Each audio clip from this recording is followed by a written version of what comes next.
جو treatment protocol ہوتا ہے اسے فالو کرنا زیادہ ضروری ہے. اور ٹریٹمنٹ پروٹوکول یہ نہیں کہتا کہ آپ گھر والوں کو پش کرتے کرتے کرتے دیوار کے ساتھ لگا دیں.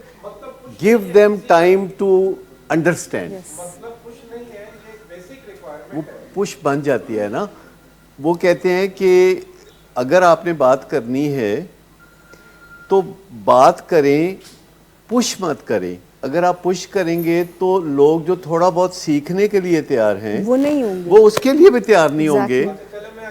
یعنی میں نے ایک چیز کرنا شروع کی کہ جو میرے آؤٹ ڈور کاؤنسلنگ سیشن ہے تو میں نے اس میں ایک چیز کرنا شروع کی کہ کچھ میں کاؤنسلنگ کروں, کچھ میں ہوم ورک دوں. یعنی ہفتے میں 3 دن کاؤنسلنگ کرنے کی بجائے میں نے سوچا کہ میں 1 دن کاؤنسلنگ کروں اور باقی کے ہفتے کے لیے میں ہوم ورک دے دوں, اور میں وہ لنکس دے دوں, وہ پڑھنے لکھنے کی چیزیں دے دوں, اور وہ کوئی اسائنمنٹ دے دوں, اور پھر میں ان کو ہفتے بعد بلاؤں. تو مجھے بتائیے کہ اس کی نیت کیا ہے میری, کہ میں کہہ رہا ہوں کہ 3 سیشن کی بجائے میں 1 کروں ہفتے کا اور باقی ان کا ہوم ورک دے دوں, اور یہ ہوم ورک کر کے آئیں, اپنے ہاتھوں کر کے آئیں, اور 2 سیشن کی کاسٹ بھی ان کی بچے, اور یہ زیادہ اچھے طریقے سے آگے بڑھیں. آپ کو پتہ ہے کہ کتنے % ہمارے کلائنٹ جو ہیں وہ ہوم ورک کر کے آتے ہیں؟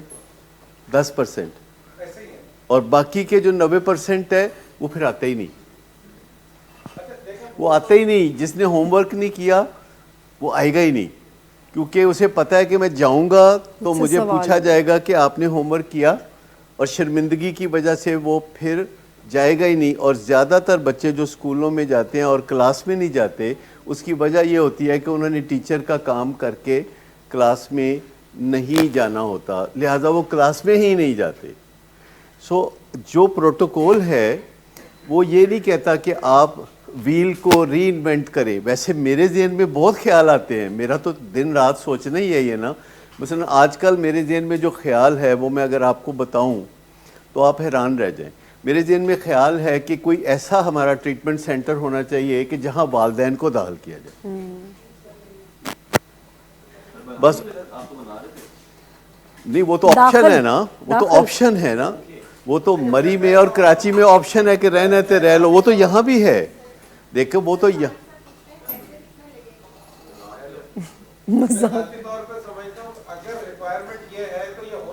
لیکن یہ پروٹوکول کہیں ہے نہیں. یا تو پھر میں اگر حق دیکھو نا, اگر تو میرا 45 سال کام کرنا مجھے یہ حق دیتا ہے کہ میں کچھ اپنا بھی ڈال دوں بیچ میں, تو میرا دل کرتا ہے کہ وہ یہ چیز ڈالوں کہ میں کہوں کہ جی پیشنٹ کی کوئی ضرورت نہیں, فیملی کو داخل کر لیں, میاں بیوی آ جائیں جو ماں باپ ہیں یا پیشنٹ کی بیوی یا خامد, اور ان کو ہم کاؤنسلر ہی بنا دیں. ان کو ہم اس سطح پہ لے آئیں کہ نہ وہ انیبلنگ کریں, نہ وہ پرووکنگ کریں, اور وہ کیسے بات چیت کریں, وہ اگزامپل سے لیڈ کریں, وہ مریض کے لیے اچھے جذبات پیدا کریں اس کے لیے اور اپنے دل میں بھی. اور یہ سب چیزیں دنیا میں کبھی پہلی دفعہ ہوتی ہیں. اور میں ابھی بھی یہ جانتا ہوں کہ کسی اور مجبوری کی وجہ سے کوئی اگر ولنگ ویز میں ٹھہرتا ہے ریس کورس والی جگہ پہ, ٹھہرتا وہ کسی اور مجبوری سے ہے, لیکن فائدہ جو اس کو پہنچتا ہے وہ بالکل ان ایکسپیکٹڈ ہے. ولنگ ویز میں جو گھومنا پھرنا ہے, کیفیٹیریا میں بیٹھنا ہے, کوریڈور میں گھومنا ہے, اوپر جانا ہے, نیچے جانا ہے, یہ دیواریں بھی آپ کو کہانیاں سناتی ہیں. کیونکہ یہاں آپ ایسے ہی ایک چکر لگا لیں, آپ کافی کچھ سیکھ جائیں گے. آپ یہاں آپ کو میں اکثر دیکھتا ہوں کہ میاں بیوی کیفیٹیریا میں بیٹھ کے کھا پی رہے ہوتے ہیں, آپ کافی کچھ سیکھ نہیں چکے, ہر چیز سیکھ چکے ہیں, آپ کو پتہ ہے کیا کرنا ہے کیا نہیں کرنا. تو پیرنٹس کا کاؤنسلر بننا, پیرنٹس کا معالج کا درجہ حاصل کر لینا, یہ کوئی زیادہ مشکل کام نہیں ہے, کیونکہ ان کا پرسنل ایکسپیرینس ہے 4-5 سال کا جو کہ ناکامی کا ہے. اور اس کا سب سے زیادہ فائدہ جس بندے کو ہوتا ہے اپنی ذات کے حوالے سے وہ مجھے ہوتا ہے. میں آپ کو بتا نہیں سکتا کہ اگر میں اس پروفیشن میں نہ ہوتا اور یہ کام اتنے عرصے سے نہ کر رہا ہوتا تو میرا کیا بنتا. میں آپ کو بتا نہیں سکتا, مجھے اندازہ ہے ویسے, میں بتانا نہیں چاہتا. میں آپ کو بتاؤں کہ اس شعبے میں ہونا, اس کام میں ہونا, اس چیز کا حصہ ہونا, یہ کتنی بڑی بلیسنگ ہے. یہ ہمارے جو لوگ ہم آپس میں بیٹھتے ہیں جب میٹنگیں کرتے ہیں تو ہمیں ہر ایک کے منہ سے یہ بات نکلتی ہوئی محسوس ہوتی ہے کہ اس دنیا کے چیلنجز کے لیے, اس دنیا کے اپس اینڈ ڈاؤن سے ڈیل کرنے کے لیے جس قدر مدد چاہیے وہ ہر اس بندے کو ملتی ہے جو کہ ولنگ ویز کا کسی طرح سے حصہ بنتا ہے. آپ کو پتہ ہے جو پہلی کار بنی تھی امریکہ میں, اس کے پہیے کس چیز کے تھے؟ لوہے کے. لوہے کے, وہ چلتی نہیں تھی صحیح, پھر لکڑی کے. تو آج جس طریقے سے ٹائر ہیں ان کا کوئی تعلق تھا اس کے ساتھ؟ اور یہ 100 سال پرانی بات ہے, کوئی بہت زیادہ پرانی بات تو نہیں ہے. تو یہ جو دوائیاں ہیں جنہیں فرسٹ جنریشن کہا جاتا ہے وہ 1948 میں آئی, اس کے بعد سیکنڈ جنریشن, پھر تھرڈ جنریشن سیفٹی کے اعتبار سے. لیکن ظاہر ہے ایک پیشنٹ کا ذہن جو ہے وہ تحفظات کے ساتھ چلتا ہے, اور اس کا مسئلہ ہی یہی ہے کہ اس کا جو دماغ ہے وہ اس کے مائنڈ کے نیچے نہیں ہوتا, اوپر ہوتا ہے. کیونکہ ہمارے دو چیزیں ہیں, ایک برین ہے, ایک مائنڈ ہے. اور مائنڈ کو ہونا چاہیے اوپر اور برین کو ہونا چاہیے اس کے انڈر. لیکن سم ہاؤ کسی کوتاہی کی وجہ سے برین جو ہے وہ مائنڈ کے اوپر دعویٰ جمانے لگتا ہے. جیسے پرائم منسٹر کے نیچے ہونا چاہیے army chief, per some how army chief prime minister کے نیچے نہیں جانا چاہتا, جس سے کہ بہت زیادہ پولیٹیکل خرابیاں پیدا ہوتی ہیں. کئی ملکوں میں ہوتا ہے, ہمارے ملک میں اگر نہیں ہوتا تو کوئی بات نہیں, لیکن کئی ملکوں میں ایسے ہوتا ہے. جان بھی بچانی ہوتی ہے بھائی. جی, تو مجھے بتائیے کہ کیا یہ بہت مشکل کام ہے کہ آپ کا جو برین ہے وہ آپ کے مائنڈ کے انڈر آ جائے؟ اگر آپ کا ہاتھ آپ کے مائنڈ کے انڈر ہے, اگر آپ کا کھانا پینا دانت آپ کے مائنڈ کے انڈر ہے, تو آپ کا برین آپ کے مائنڈ کے انڈر کیوں نہیں ہونا چاہیے؟ آخر برین کو یہ کیا حق پہنچتا ہے کہ وہ مائنڈ کے اوپر سپریمیسی جتائے؟ اور یہ اصل مسئلہ ہے جو کہ پیدا ہوتا ہے موڈ ڈس آرڈر میں اور تھاٹ ڈس آرڈر میں اور او سی ڈی میں. زیادہ تر جو سائیکیٹرک ڈس آرڈرز ہیں وہ اس وجہ سے ہوتے ہیں کہ ہم اپنی کسی نیگلیجنس کی وجہ سے برین کو چھا جانے کا موقع دیتے ہیں مائنڈ کے اوپر. ہم سافٹ ویئر کو نیچے کر دیتے ہیں اور ہارڈ ویئر کو اوپر کر دیتے ہیں. اور ہوتا یوں ہے کہ جب انسان پیدا ہوتا ہے تو اس کا سافٹ ویئر زیرو ہوتا ہے, جبکہ اس کا برین اس کے جسم کے سائز کے مطابق کافی بڑا ہوتا ہے. ایک نوجوان آدمی کا برین اتنا بڑا نہیں ہوتا تناسب کے لحاظ سے. جسم کا وزن اگر 70 کے جی ہے تو برین کا وزن 1.5 کے جی ہوتا ہے. لیکن ایک بچہ جو کہ 7 پاؤنڈ کا ہوتا ہے, اس کا جو برین ہے وہ تقریباً 1.5 پاؤنڈ کا ہوتا ہے. اس سے آپ اندازہ کر لیں کہ ریشو کیا بنتی ہے. تو بعد میں برین کی گروتھ سلو ہو جاتی ہے اور 25 سال کے بعد رک جاتی ہے. لیکن آپ کا جو مائنڈ ہے وہ فری ٹو گرو ہے فار لائف. وہ پیدا ہونے کے بعد کچھ عرصے کے بعد, چند ماہ کے بعد وہ بچہ سیکھنا شروع کرتا ہے باتیں, اور اس کا سافٹ ویئر ڈیولپ ہونا شروع ہوتا ہے. پھر جب وہ تھوڑا بہت بولنے سمجھنے کے قابل ہوتا ہے تو ماں باپ اسے کچھ باتیں سمجھاتے ہیں. تو اس طرح ایک ماسٹر مائنڈ ڈیولپ ہونا شروع ہوتا ہے. پھر وہ اسکول جاتا ہے, پھر وہ ٹی وی دیکھتا ہے, کارٹون دیکھتا ہے, تو اس کو سمجھ لگتی ہے کہ میں کون ہوں اور میرا دوسرے انسانوں سے کیا رشتہ ہے. پھر وہ فیصلہ کرنا شروع کرتا ہے کہ یہ میرا کلین ہے, یہ میرا کلین نہیں ہے. آپ دیکھیں وہ جن لوگوں کو دیکھتا رہتا ہے ان کے ساتھ وہ منہ نہیں موڑتا, لیکن کوئی اور ہو تو وہ منہ موڑتا ہے, وہ ریئیکٹ کرتا ہے. لیکن یہ جو مائنڈ ہے جسے ہم ماسٹر مائنڈ کہہ رہے ہیں, یہ ہم عموماً 25 سال کے بعد جب ایجوکیشن مکمل کرتے ہیں تو مائنڈ کی ڈیولپمنٹ بھی چھوڑ دیتے ہیں. اور عموماً لوگ کہتے ہیں بڈھے طوطے نہیں پڑھتے، 40 سال 50 سال ہے تو بڈھے طوطے نہیں پڑھتے، حالانکہ بڈھے طوطوں کو ہی سب سے زیادہ پڑھنے کی ضرورت ہوتی ہے، اور خاص طور پر جن کا پروفیشن ایسا ہو کہ پڑھے بغیر ان کا گزارا ہی نہ ہو۔ دل تو نہیں کچھ کہتا، لیکن کہتے جی فرحان بڑا برینی آدمی ہے، تو ہر کوئی برینی ہے، ابھی کون ہے جو برین لیس ہے؟ کوئی بھی نہیں۔ لیکن زیادہ تر لوگ اپنے مائنڈ کی ڈیولپمنٹ سے غافل ہوتے ہیں۔ یہ کبھی نہیں سنا کہ بہت بڑے مائنڈ کا آدمی ہے، یہ ٹرم یوز ہوتی ہے ماسٹر مائنڈ، دیکھیں انسان تو اس طرح سے نہیں ریلیٹ کرتا۔ انسان کو صرف 2500 سال پہلے پتہ چلا تھا کہ سوچنے کی جگہ سر کے اندر ہوتی ہے۔ اب یہ کتنی کی بڑی بات ہے، لیکن ابھی بھی میں آپ کو بتاؤں کہ جو ہمارا موسٹ امپورٹنٹ آرگن ہے، جسے ہم کبھی کبھی اپنی آنکھوں سے دیکھتے بھی ہیں، کھاتے پیتے ہیں مغز کو یا کچھ اس طرح کرتے ہیں، لیکن کیا آپ میں سے کبھی کسی نے یہ دلچسپی لی کہ میں پتہ کروں کہ میرا برین کیسے کام کرتا ہے؟ آپ میں سے کبھی دیکھیں اتنا کچھ آپ دلچسپی لیتے ہیں، آپ مختلف چیزوں کے بارے میں جانکاری کرتے ہیں، لیکن کیا کبھی آپ نے گوگل پہ لکھا کہ میں برین کی تصویر دیکھنا چاہتا ہوں، برین کے امپورٹنٹ حصے کے بارے میں جاننا چاہتا ہوں، وچ از ویری ایزی؟ ایسا کچھ کرنے کی ضرورت نہیں ہے اس میں،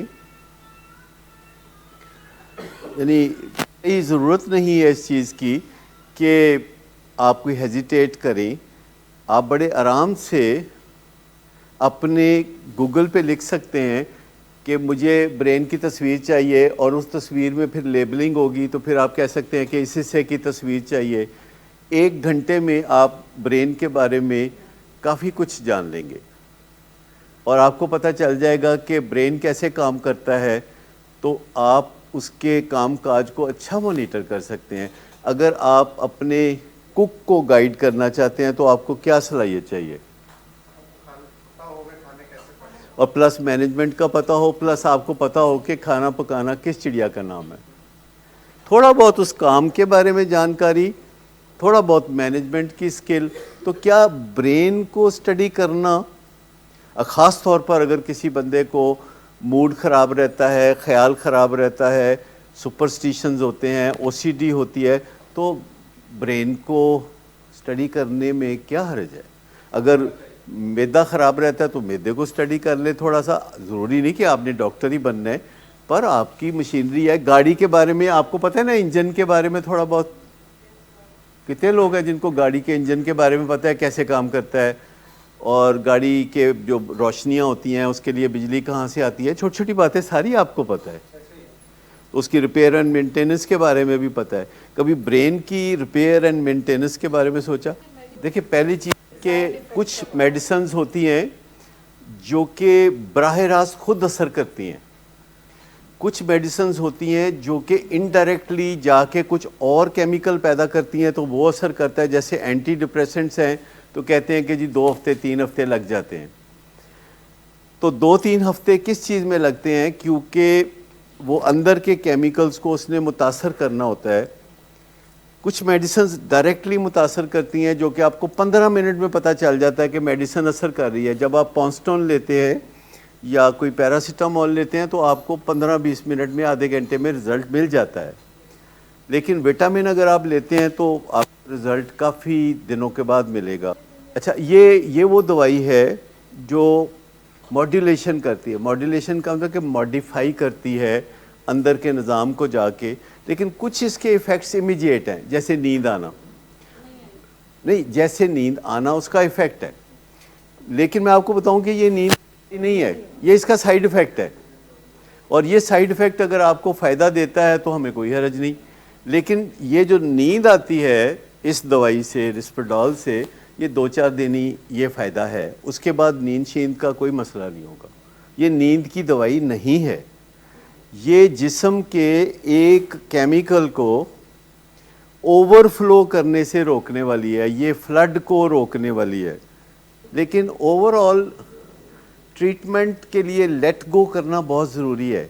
لیٹ گو کرنے کا مطلب ہے کہ اپنے آپ کو کسی کے اوپر چھوڑ دینا۔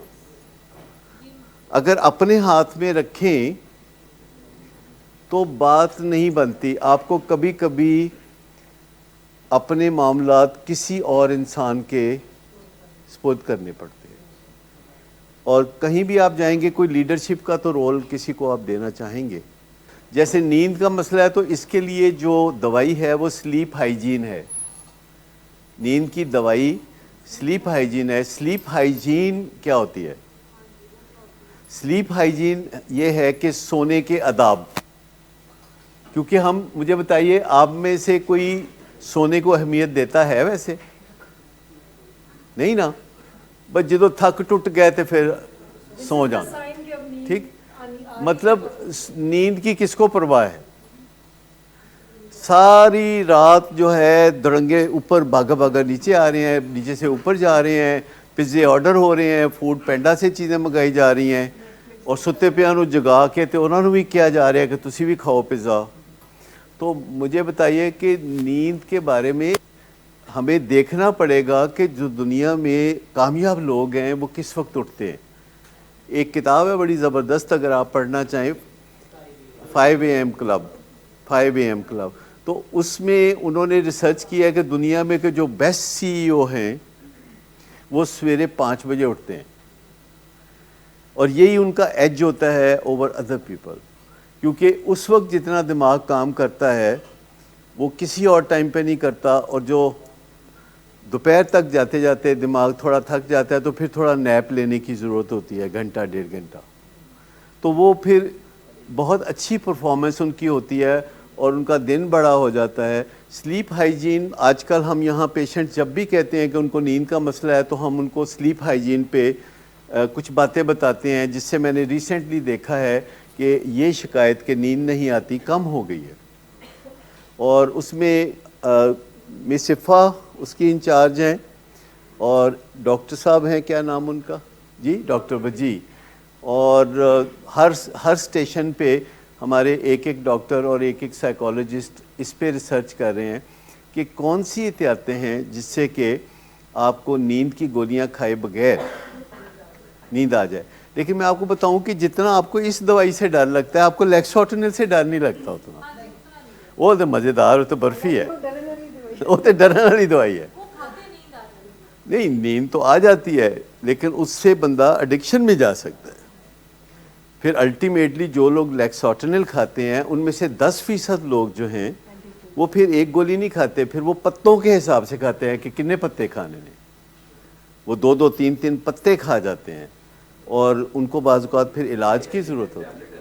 جی ایڈکٹیو ٹیبلٹ ہے وہ، اور اس سے آپ کو ڈر نہیں لگتا. نہیں، وہ ہم نہیں دیتے، وہ ہم کہتے ہیں ایمرجنسی کی صورت میں. عموماً ہم لکھ کے بھی نہیں دیتے. ہم یہ بینزوڈائزپینز کے خلاف ہیں. ان کو بینزوڈائزپینز کہتے ہیں. یہ الکوہل جیسی دوائیاں ہیں، یہ الکوہل جیسی دوائیاں ہیں، لیکن یہ آپ کو ملتی ہے جسے ہم ڈوپامین بلاکر کہتے ہیں. یہ تو سیدھی بات ہے کہ آپ کے جسم میں کچھ اوور فلو ہے کسی کیمیکل کی، اسے تھوڑا روکنے کی ضرورت ہے. جوش پیدا کرنے والی ایک چیز ہے آپ کے اندر جسے روکنے کی ضرورت ہے، اور وہ آپ کو پتہ ہے کہ ہے. اس کو تسلیم کرنے میں کوئی آر نہیں ہونا چاہیے. میں آپ کو بتاؤں کہ جب ہم اپنی کوئی چیز تسلیم کرتے ہیں تو اس کے بہتری کی راہ ہموار کرتے ہیں. ہم میں سے کوئی انسان نہیں ہے جس کو کوئی عارضہ نہیں ہوتا، کوئی بیماری نہیں ہوتی. ہم سب کو کسی نہ کسی ٹائم پہ کسی نہ کسی علاج کی ضرورت پڑتی ہے. اور یہ جو سیلف ایکسپریشن ہے جس کی ہمارے معاشرے میں اجازت نہیں ہے، سیلف ایکسپریشن یہ ہے کہ جو میرے اندر ہے وہ باہر آئے. آج صبح ہی میرا ایک پروگرام ایک ٹیلی ویژن چینل پہ تھا، بڑا شاندار پروگرام انہوں نے کنڈکٹ کیا، اور وہ سیلف ایکسپریشن پہ تھا کہ یہ اندر جو کچھ بولتا ہے اور باہر نکلنا چاہتا ہے اس کو نکلنے کیوں نہیں دیتے. ہم سب کے اندر ایک جلتی ہوئی تمنا ہوتی ہے، ایک آرزو ہوتی ہے جو باہر نکلنا چاہتی ہے، اور کچھ لوگ پھر اس کے لیے بہانے ڈھونڈتے ہیں ایکسپریشن کے لیے. وہ شاعری شروع کر دیتے ہیں، وہ افسانے لکھنے شروع کر دیتے ہیں، وہ رقص کی یا اذا کی شاعری شروع کر دیتے ہیں، اور وہ کوئی اداکاری شروع کر دیتے ہیں، وہ ہدایت کاری فلمیں بنانی شروع کر دیتے ہیں، وہ کہانیاں لکھنی شروع کر دیتے ہیں. کیونکہ ہمیں روکا جاتا ہے کہ بولنا نہیں، چپ رہنا ہے اور جواب نہیں دینا آگے سے، اور جو ماں باپ بہتر سمجھتے ہیں بس وہ کرنا ہے، اپنے پیشن کو فالو نہیں کرنا. یہ ہمارے ہاں بہت زیادہ یہ چیزیں موجود ہیں. دیکھیے بے چینی اس کا کچھ سائیڈ افیکٹ ہے. بے چینی اس دوائی کا، اور ہر دوائی کا کوئی سائیڈ افیکٹ ہوتا ہے، لیکن یہ شروع کے دنوں میں ہوتا ہے. 5-7 دن، 10 دن، 15 دن، یہ کچھ کہا نہیں جا سکتا. لیکن اگر کوئی پیشنٹ کو رپورٹ کرتا ہے کہ مجھے بے چینی ہوتی ہے تو اس سے ہمیں مدد ملتی ہے اس کی دوائی کو ایڈجسٹ کرنے کے لیے. مطلب یہ ہے کہ آپ فکر کرنا شروع نہ کریں، ہمیں فکر کر لینے دیں. ٹھیک ہے، آپ بے شک فکر نہ کریں، اور فکر کا فکر بھی نہ کریں. بعض اوقات ہم فکر کرتے ہیں اور پھر فکر کا فکر کرتے ہیں کہ مجھے فکر کیوں ہو رہا ہے. آپ آسانی سے سمجھ لیں کہ یہ آپ کا کچھ تھوڑا مسئلہ ہے، جیسے اور لوگوں کا مسئلہ ہوتا ہے. اور آپ کو تو اس پہ حیران بھی نہیں ہونا چاہیے کہ آپ کے تو قرب و جوار میں بھی ایسی صورتحال پائی جاتی ہے. اور ہماری سب کی فیملیوں میں جیسے کہ ہماری فیملی ہے تو اس میں موڈ اور مزاج کے بہت مسئلے ہیں. Life long life style change کرنا پڑتا ہے، لائف سٹائل کو بہتر بنانا پڑتا ہے، ہر سال پہلے سے اور بہتر بنانا پڑتا ہے. رات میں ایک ولیمہ اٹینڈ کر رہا تھا، کبھی کبھار میں جاتا ہوں تو میں تو دیکھ کے حیران ہو گیا کہ وہاں کیا شوٹنگ ہو رہی تھی، کیا مزیدار کام تھا. مطلب آتش بازیاں چل رہی تھیں اور اندھیرا کر کے دلہا اور دلہن کی انٹری جو ہوئی تو بس کیا بات ہے. تو وہ جو ولیمہ تھا اس میں کچھ لوگ تھے جو سارے 80 ایئرز پلس تھے، اور وہ سارے بڑے کارآمد لوگ تھے، اور وہ سارے بڑے زبردست لوگ تھے، اور سارے فنکشنل تھے، اور وہ سارے بڑی مزے کی باتیں کر رہے تھے. تو آپ بتا سکتے ہیں کہ یہ اتفاق کی بات ہوگی یا انہوں نے کوئی اپنی حفاظت کی ہوگی؟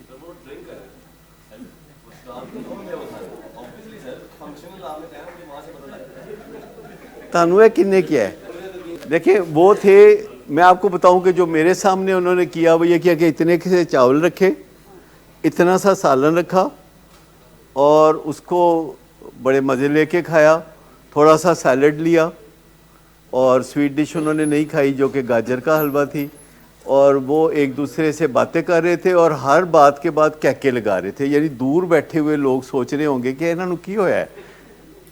اس میں دلہن کا دادا بھی تھا، اور وہ بھی بہت بڑے انسان ہیں، اور بہت بڑے رائٹر، اور بہت بڑے افسانہ نگار، اور بہت بڑے شاعر.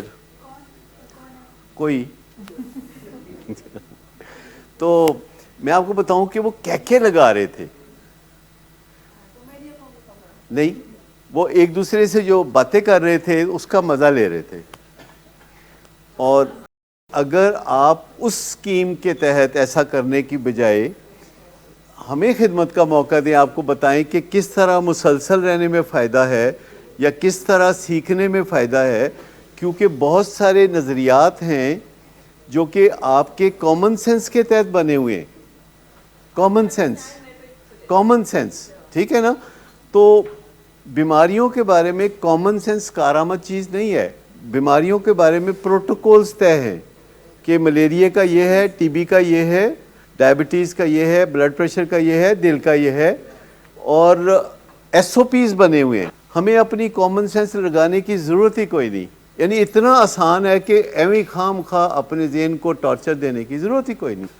لائف سٹائل کو چینج کرے گا تو میڈیسن نہیں لینی پڑے گی آخر کار. وہ بھی یہ نہیں ہے کہ 100% کی میڈیسن چھٹ سکتی ہے، 80% تک چھٹ سکتی ہے، اور باقیوں کی کم ہو سکتی ہے. لیکن لائف سٹائل چینج کا مطلب آپ کو پتہ ہے؟ مطلب یہ ہے کہ جلدی سونے والے کو اور جلدی جاگنے والے کو آپ نے کبھی مسائل میں گھرا ہوا دیکھا ہے؟ ذرا یاد کریں اپنے ارد گرد لوگوں میں سے جو رات کو 9-10 بجے سو جاتے ہیں اور صبح 5 بجے اٹھتے ہیں، تو ان کی زندگی کیسی گزر رہی ہے. دیکھیں جو ہفتے میں ایک دن کا جو کانسیپٹ ہے نا، مجھے یہ بتائیے کہ جو سی ای اوز سویرے 5 بجے اٹھتے ہیں، سیٹرڈے سنڈے کو تو چھٹی ہوتی ہے، تو سیٹرڈے سنڈے کو وہ کس وقت اٹھتے ہیں؟ 5 بجے ہی. وہ یہ نہیں کرتے کہ سیٹرڈے سنڈے کو 11 بجے اٹھیں گے، فلانے دن 9 بجے اٹھیں گے. ان کے ریفلیکسز اس طرح بن جاتے ہیں اور ان کو 5 بجے اٹھنا ان کے لیے جو آپ سوچتے ہیں نا فریم آف مائنڈ کے ساتھ کہ 5 بجے اٹھنا تو بڑی قیامت ہے، یہ تو ظلم ہے. مطلب ہے کہ 5 بجے اٹھنا اگر آپ کے خیال میں کوئی قیامت ہے جس میں سے ہمیں گزرنا ہے تو I am here to tell you کہ ایسا نہیں ہے. 5 بجے اٹھنا ایک بہت ہی پلیزنٹ اور بہت ہی دلچسپ ایکسپیرینس. مطلب کہنے کا ہے کہ ایک انجوائیبل چیز ہے. ہفتے میں 6 دن تو 7ویں دن اس کو کیوں چھوڑنا ہے؟ دیکھیں نا، آپ جو سوچ رہے ہیں نا، آپ کا فریم آف مائنڈ ہے کہ انجوائمنٹ صبح 12 بجے اٹھنے میں ہے، لیکن میں بتا رہا ہوں کہ تجربہ کر کے دیکھ لیں کہ انجوائمنٹ اس میں ہے کہ آپ سویرے 5 بجے اٹھیں گے. جب آپ یہ کام کرتے ہیں تو پھر آپ اس کے لیے ماحول بھی بناتے ہیں. آپ سب کو کہہ دیتے ہیں کہ میں جلدی سوتا ہوں، میں جلدی سوتا ہوں. آپ ساتھ یہ بھی کہہ دیتے ہیں کہ کوئی مہمان آئے تو میں انہوں بھی کہہ دینا کہ تو چھیتی ٹر جا، تاکہ وہ پہلے ہی ٹر جائے. تو اگر آپ یہ حوصلہ کرتے ہیں، یہ بندوبست کرتے ہیں، تو 5 بجے سویرے اٹھنا کوئی ریاضت، کوئی قیامت، کوئی کثرت نہیں ہے. یہ اٹ از پلیئربل. اگر آپ کر کے دیکھیں تب، اگر آپ اس کا تجربہ کریں. پر یہ نہیں کہ آپ ساری عمر 2 بجے اٹھتے رہے ہیں دوپہر کو اور آج سویرے 5 بجے اٹھے کہ مزہ نہیں آیا. تو اس طرح نہیں ہوگا. یہ ہے کہ آپ کوئی 30-40 دن 50 دن کر کے تو دیکھیں، پریکٹس کریں، تاکہ آپ کو نئی چیز، نئی عادت. کئی دفعہ ہم لوگ کئی باتیں اپنے طور پر کامن سینس کے تحت سوچ رہے ہوتے ہیں. مثال کے طور پر آپ سمجھتے ہیں کہ اگر کوئی بندہ روز شراب پیتا ہو، تو وہ ایڈکٹ ہے، اور جو مہینے بعد ایک دن شراب پیتا ہو تو وہ ایڈکٹ نہیں ہے. ایسے ہی سوچتے ہیں آپ لوگ؟ ایڈکٹس ایسا ہی سمجھتے ہیں. اصل بات یہ نہیں ہے. اصل بات یہ ہے کہ جب کوئی بندہ شراب پیتا ہے تو کیا ہوتا ہے. اگر وہ ڈرنک ہوتا ہے، اگر وہ اپسیٹ ہوتا ہے اور دوسروں کو اپسیٹ کرتا ہے، اگر وہ نشر ہو جاتا ہے، اگر اس پہ انگلیاں اٹھتی ہیں تو پاویں وہ 6 مہینے پیچھے ایک دفعہ پیے گا. اگر کسی بندے کی ڈرائیونگ خراب ہے اور وہ جب گاڑی چلاتا ہے ایکسیڈنٹ کرتا ہے، چاہے سال بعد گاڑی چلائے، تو وہ از اے بیڈ ڈرائیور. لیکن اگر کوئی بندہ روز ڈرائیونگ کرتا ہے اور اس کا کبھی ایکسیڈنٹ نہیں ہوتا تو آپ اس پہ انگلی تو نہیں اٹھائیں گے نا. تو ایسے لوگ دنیا میں میجورٹی میں موجود ہیں. 90% لوگ وہ ہیں جو روزانہ الکوہل لیتے ہیں دنیا میں. الکوہل لینے والوں میں سے 90% وہ ہیں جو روزانہ لیتے ہیں اور ان پہ کوئی انگلی نہیں اٹھتی، کیونکہ ان کا جسم اور الکوہل آپس میں نباہ کرتے ہیں. تو یہ جو چھوٹی چھوٹی باتیں ہیں، میں آپ کو بتاؤں کہ 21ویں صدی میں آج کی بات جو آپ نے یاد رکھنی ہے وہ یہ ہے کہ 21ویں صدی میں کامن سینس کو استعمال نہیں کرنا. وہ پہلی صدیاں تھیں جہاں کامن سینس کی ضرورت تھی. اب آپ کو بیسٹ پریکٹسز کی ضرورت ہے. بیسٹ پریکٹسز کسی کام میں جو بہترین طریقہ ہے، بیسٹ پریکٹس. اگر آپ نے کوئی بھی کام کرنا ہے تو آپ نے کامن سینس کے تحت نہیں کرنا. کامن سینس تو یہ بھی کہتی ہے کہ پینٹ میں نالا ڈال دیں، گزارا ہی کرنا ہے نا، ڈگے گی تو نہیں نا. لیکن نہیں، نالا اس لیے نہیں ہوتا. ٹھیک ہے. بیسٹ پریکٹس یہ ہے کہ پینٹ میں آپ بیلٹ ڈالتے ہیں. ٹھیک ہو گیا. تو یہ چیزیں جو ہیں بیسٹ پریکٹسز کی طرف توجہ دینی چاہیے اور لکھنا چاہیے گوگل پہ جا کے کہ یہ فلاں کام کی بیسٹ پریکٹس کیا ہے. بیسٹ پریکٹس کسی بھی بارے میں آپ لکھیں کہ اس حوالے سے بیسٹ پریکٹس کیا ہے، تو وہ آپ کو بتائیں گے کہ بیسٹ پریکٹس یہ ہے، یہ فلاں یونیورسٹی میں ریسرچ ہوئی، وہاں سے ثابت ہوا کہ یہ بیسٹ پریکٹس ہے، اور پھر آپ اس کو مان لیتے ہیں. لیکن کامن سینس، اگر خدا نہ خواستہ آپ جنگل میں ہوں اور وہاں شیر آ جائے اور وہ اردو نہ سمجھتا ہو تو پھر کامن سینس کے تحت دوڑ لگا دیں. لیکن ادروائز ایسا کام کرنے کی کبھی کوشش نہ کریں جسے کامن سینس کہتے ہیں. کامن سینس کو اب نیا نام دیا گیا ہے اور وہ ہے نان سینس. نان سینس. ٹھیک ہے. تو اس سے بچنے کی جتنی بھی کوشش کریں اتنا ہی اچھا ہے. اور یہ پرانا خیال ہے کہ ہمیں کامن سینس یوز کرنی چاہیے، اسٹرکچر یوز کرنا چاہیے، ڈھانچہ اس کا یوز کرنا چاہیے. اور آپ دیکھیں گے کہ آپ بڑی تیزی سے آگے بڑھنا شروع ہوں گے. آپ میں سے کچھ خواتین نے کبھی یوٹیوب پہ سے کوئی کھانا پکانے کی ترکیب ضرور دیکھی ہوگی، اور وہ بیسٹ پریکٹسز کے تحت ہوتی ہے. آپ کو ایک 5 منٹ کی ویڈیو میں ایک باکمال طریقے سے وہ اس کا ہر پہلو بتا دیتے ہیں کہ یہ ڈش کیسے تیار ہوگی، اس کے انگریڈینٹس کیا ہیں، اور آپ اس ویڈیو کو 2-3 دفعہ دیکھ کے کاغذ پہ اس کے پوائنٹس کچھ لکھ کے تو آپ ڈش تیار کریں گے، آپ کی واہ واہ ہو جائے گی. یہ بیسٹ پریکٹسز ہوتی ہیں. لیکن گھر میں خواتین موڈ اچھا ہوا تو کھانا اچھا ہو گیا، موڈ اچھا نہیں ہوا تو کھانا بھی اچھا کوئی نہیں، تو پھر یہ تو گھروں میں سلسلے چلتے ہی ہیں. تو ان چیزوں کا ذرا خیال رکھیں. تھینک یو ویری مچ، بہت شکریہ.